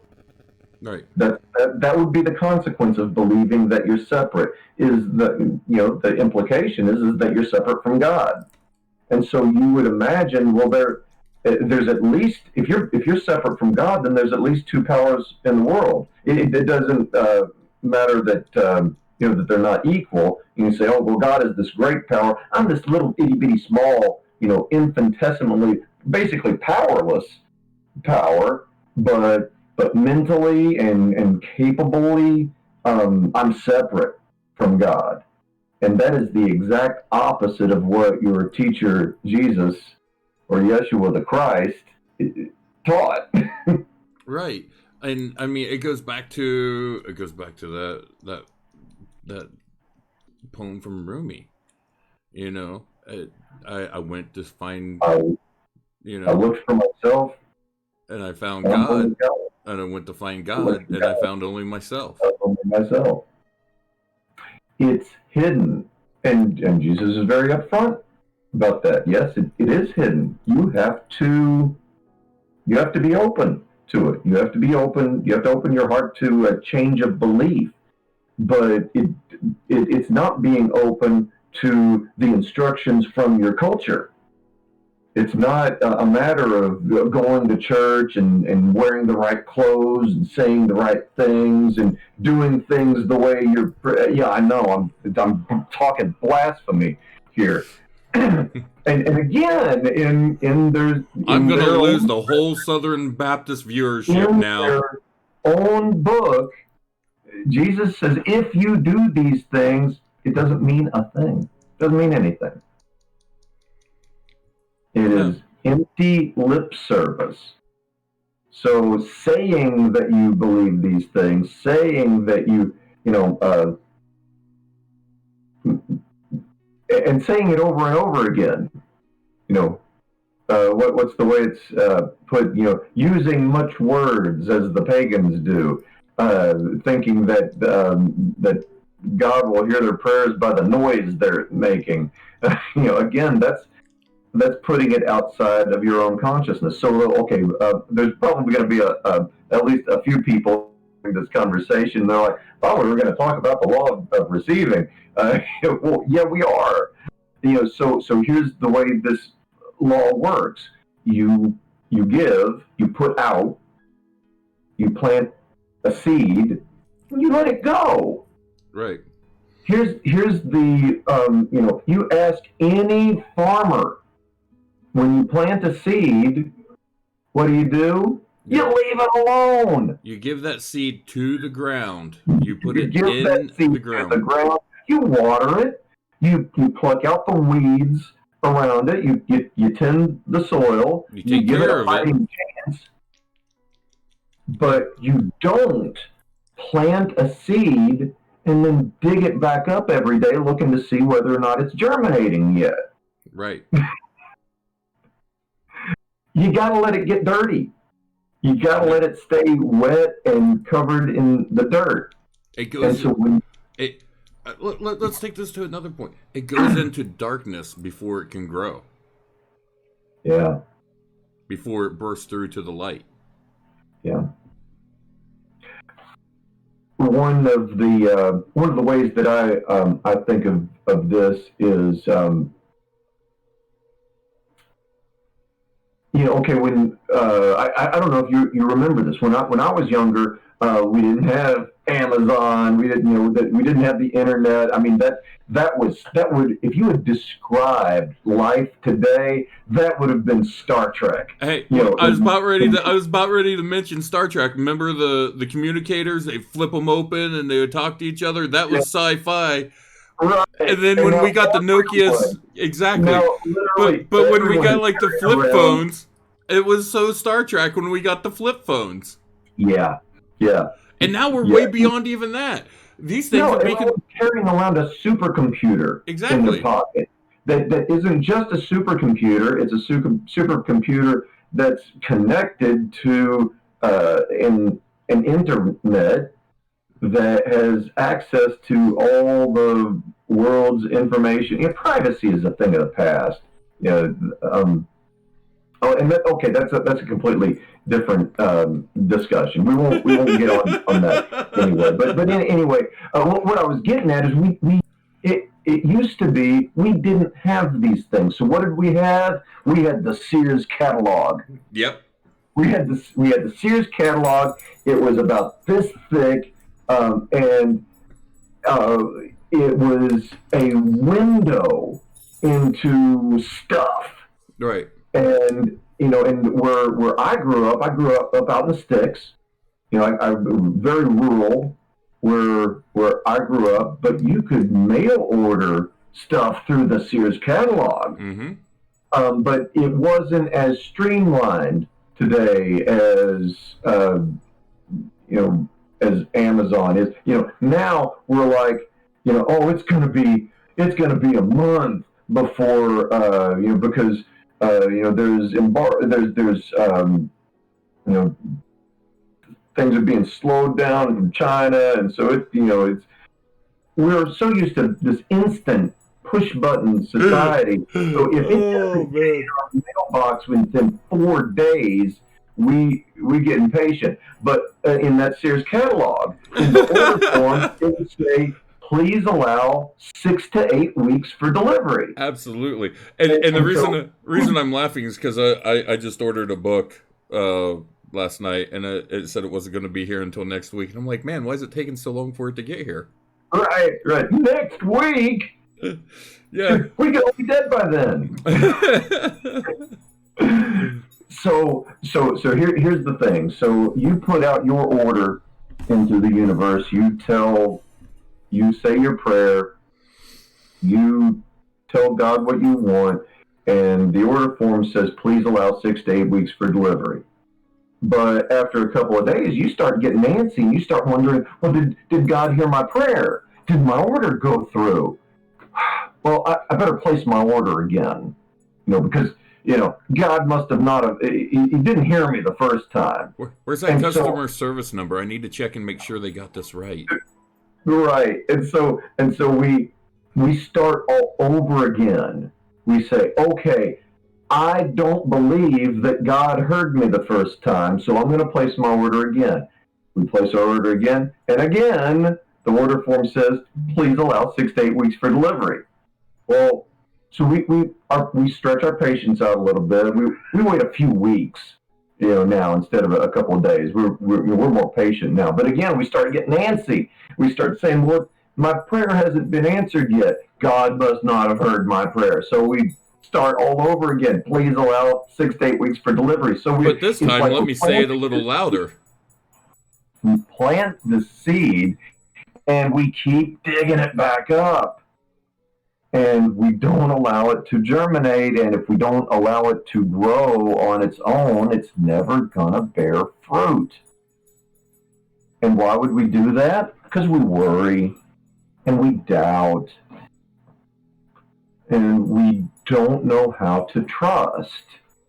I think we've talked about faith earlier in some of the earlier episodes, and faith is the agreement that I am going to emotionally accept that it has already happened. Mm-hmm. And the joy, the fun of being a human, playing this human game, is watching in its own good time, watching the universe shift and adjust in ways that can only be described as miraculous, Absolutely. reflecting back to me the justifications of my intent.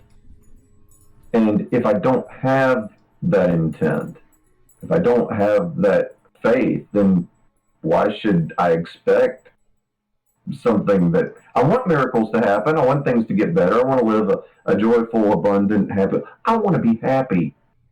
But let's also go back to another comment that we made, especially in the law of attraction, about the what is faith. But faith without works is fruitless.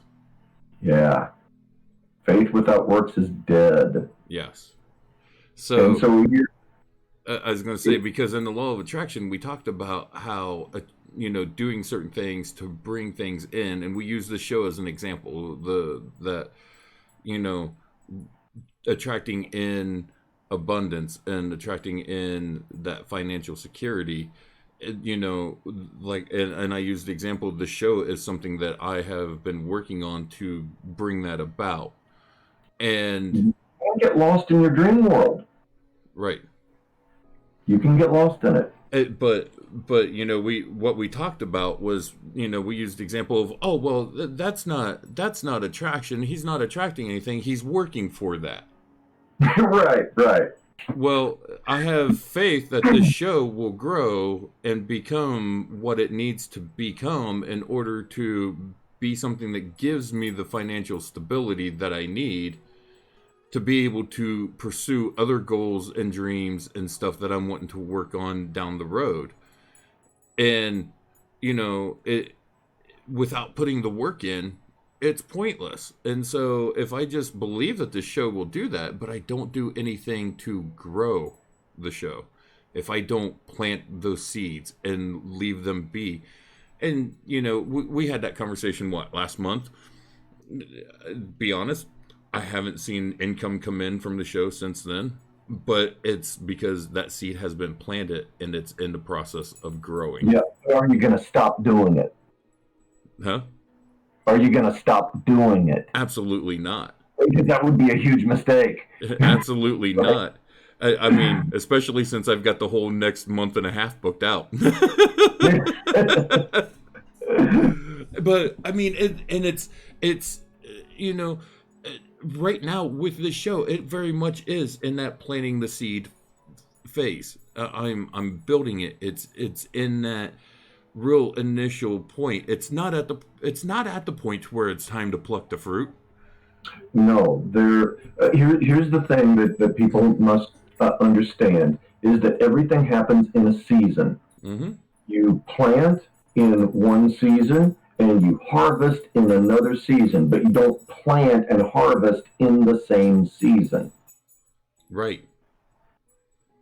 And so it's spring now, come October. And that's just being silly because it may happen sooner or even later than that. I mean, but And you but don't know. That's exactly. the thing. Is when it happens, you are going to And be surprised by the timing of and it. and What you that's should not be surprised by is that it happens. exactly, shouldn't be surprised by the results, but of the timing. And that is the process of faith, of having faith that it will happen, not knowing when, but that it will. And so and it's something that I do have faith in, and we discussed that. You and me had that conversation on actually on the last show that we done. We talked about it openly on that show, and it's one of those things that i'm I'm ready to receive because I'm willing to give. And I had someone recently ask me, what would success with this show mean? And I told them, and they was trying to talk to me. They was trying to get a financial number out of me. And I told them, I said, the success with this show has already come. I said, I've had someone tell me that this show done exactly what I set out to do with this show, which was to open people's eyes, to change the perception, to see the world differently, to look at things from a different point of view than what you do on your normal day-to-day human life. Just to look at the world differently, take off those blinders, take off, get rid of that tunnel vision, in and look at the world differently and challenge that perspective. Words are hard tonight. Challenge Yeah, that but you're trying to perspective. say two words at the same time. Yeah. Challenge challenging that perspective of how you view the world, that perception of how you view the world. And I've had some people tell me that this show has done that. It's made them look at things differently. And I told the person right then and there, I said, if nothing else ever happens with this show, to me it has been successful at that point in time. It has Yeah. already been a success. It has already achieved the goal that I set out with it. Now, that being said, the fact that the seeds have been planted to grow it into something else doesn't mean that I'm not willing to go for that goal as well. And I'm not working towards that. And I'm not working on manifesting that and receiving that and lining things up for that. That is just a process of continuing to do what I am doing with the show, that it only makes sense that that's going to end up being part of the fruits that comes back out of it. When we get to the discussion about transmutation, well, I'll give a little hint about what that is going to look like.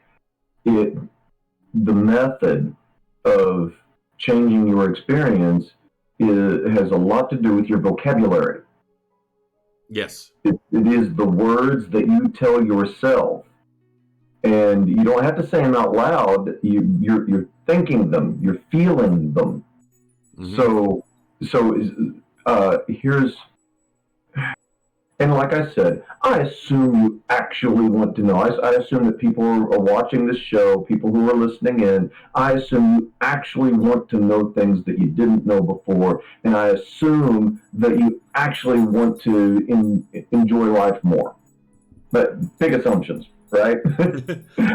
I don't, but I also know, I'm not, I also know that there's going to be a few people who might listen in who they want to hear their own perspectives justified, and if they don't hear their own perspectives justified, they're looking for something to complain about. Right. I know that, and so if that's what they're looking for, that's what they'll get. You're welcome. So to change that vocabulary, one of the things that we can do is we can stop saying things like, if this happens, if this is successful. We change our vocabulary and we just say when. Right. We don't get to decide when it happens. We get to decide when we do stuff. We don't get to decide when the results or consequences of our choices are reflected back. Here's something I will say without a shadow of a doubt. With the show, I have planted seeds. By doing the show is simple act of planting a seed. So, in that, fruit must bear fruit. It must. It has no alternative but to. That is a simple law right there. The seed has been planted, it must bear fruit. You get back what you put out. So, and if it's honest and true, then what will be reflected back will be honest and true.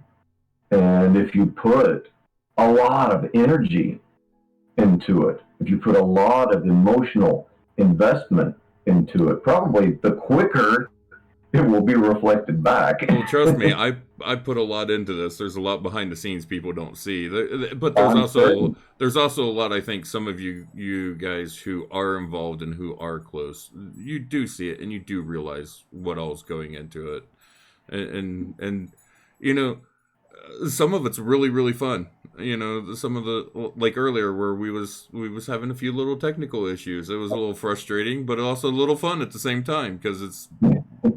Why is everything being goofy 5 minutes before show?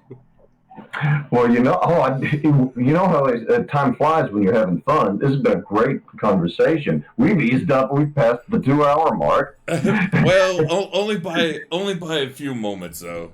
So we did get a couple minute late start, so we're not over by too much. We did. So I just want to say again, what a pleasure it is being on Breaking Reality, and what a pleasure it is being on your show and hanging out and talking with you, Josh. Demian, I am so grateful for you, for your friendship, for you being on the show, for your mentorship, because for those of you who don't know, Demian is one of my spiritual mentors. I spend a lot of time talking with this gentleman, and I have learned so much from Demian in the years that I've known him and stuff, and it's always great to have you on the show. And if I'm not mistaken, I'll have to look back, but I believe you was the first guest ever on the show, not just in this rendition of it being on Twitch, but when we first started it back on Blog Talk, I believe you were the very first guest. What was it, back in 2016 or something like that? 2016 was the first episode. I actually have it up on the Discord channel. There's a section that's got it up there. So if you ever want to pull them up, it's Breaking Reality, the Blog Talk time frame. If you ever want to pull up and listen to our first conversation while you're doing some work. I didn't have a lot of experience, being on a radio show. Then The conversation that night was the illusionary nature of reality. Yeah. Oh, yeah. We just dived into some really deep stuff right off Yeah. the bat. Yep. Absolutely. We started in head first. Is not to burst your bubble, but everything you think you know is wrong. All this doesn't exist. Sorry. Have fun with that. Next show will be in 2 weeks. Well, awesome. Well, I'll look on my schedule and find out when the next time I'm going to be available is, and I'll look Awesome. forward to. We've got. I don't have the book in front of me either, so I don't know what is going to be next. But we'll continue in our series of talking about Yeah, Raymond I'm Hollowell's not Working with the 100%. Law. Hold on a second. Give me just a second, and I'll pull it up real quick, and I'll find out what the next Sure. little section here is. Tell your audience what they have to look forward to. Yeah, give me a second here, guys. Let me pause that so that doesn't start playing. Okay. The next section of the universal spiritual laws that we'll be talking about will be the law of increase. Gonna look forward to that one. Yes, absolutely. So another way of saying that is when you put these laws into practice, your best days are ahead of you. That's what you have to look forward to. That fruit that you're growing and it's starting to come into that yield, that yield is going to be much more than what you ever expected it to be. And you can talk about it is not pure poetry to say that my cup runneth over. That is just that's what it feels like when you put these laws into practice. Absolutely. So let me go ahead and once again thank you, Demian, for being on the show, man. It's always a pleasure and it's always a blessing to have you here. I always enjoy having you here. I do want to let you guys know who we have coming up in the next couple of shows. This Thursday at 7 p.m. we have G. Desiree Foltz going to be on. We're going to be doing an introduction to theurgy with her.